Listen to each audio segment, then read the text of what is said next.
Here's what shook the Wall Street.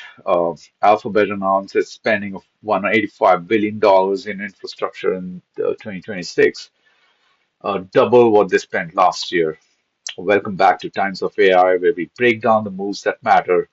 And I'm your host, and I've been tracking this AI infrastructure arms race for the past 18 months. And many of you reached out after our deep dive on compute constraints, asking when will this shortage end. And today's announcement is your answer, but it might not be the one that you want. And by the end of this video, I'll walk you through the three structural shifts the spending represents and why it's less about AI model dominance and more about who controls the infrastructure chokehold. So let's get into it. In terms of technical foundations, let me paint a picture of what's happening beneath the surface. So, when Sundar Pichai, Alphabet CEO, told investors that they are in a brutal pace for AI competition, he wasn't exaggerating.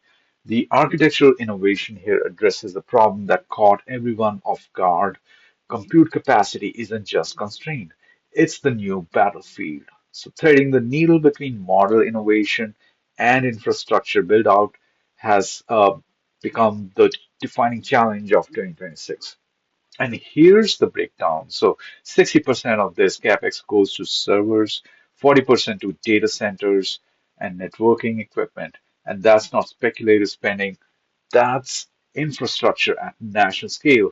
According to Alphabet CFO, the cloud backlog alone hit $240 billion, more than double year over year. And the rubber meets the road when you realize what this means. So the competition has shifted from who has the best model to who can execute planetary scale.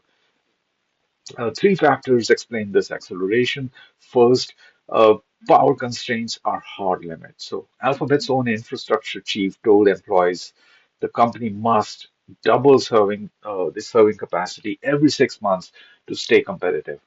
And that's not hyperbole, that's the cost of staying ahead. Second is the chain for specialized chip remains brittle. So when you're competing alongside Meta, Microsoft, and OpenAI, all ramping capex simultaneously, you're fighting for silicon in a zero-sum game. And third is the timeline to convert capital into working infrastructure is longer than anyone predicted. So Pichai was remarkably candid on this, and he said that I do expect to go through the year in a supply constrained way. That admission signals something quite critical. Even with this massive spending push, the constraints persist. And this isn't just Alphabet's problem, it's reshaping the entire sector's capital allocation. So Meta's pushing 115 to 135 billion dollars. Microsoft is maintaining an elevated spending, and Amazon is ramping towards 146 billion. So the entire industry is hitting the accelerator simultaneously.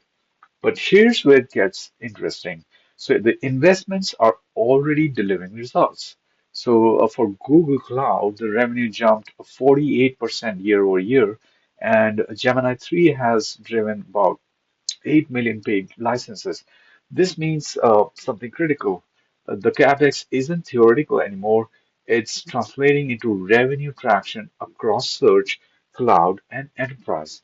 So let's separate signal from noise here. So this spending announcement initially spooked the markets, and Alphabet stock initially nosedived 6% in after hours and then stabilized.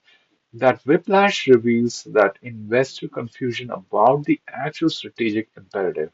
So, what's our North Star? And for Alphabet, it's clear. Lock in infrastructure dominance before constraint disappears.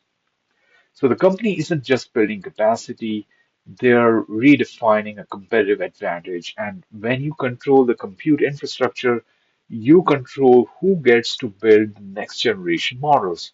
And that's leverage, that's moat. The $4.75 billion acquisition of data center company called Intersect signals this isn't peripheral, it's existential. So here's the bottom line. Alphabet is battling first mover advantage in infrastructures and scales longer than first mover advantage in models. And every other hyperscaler is making the same bet.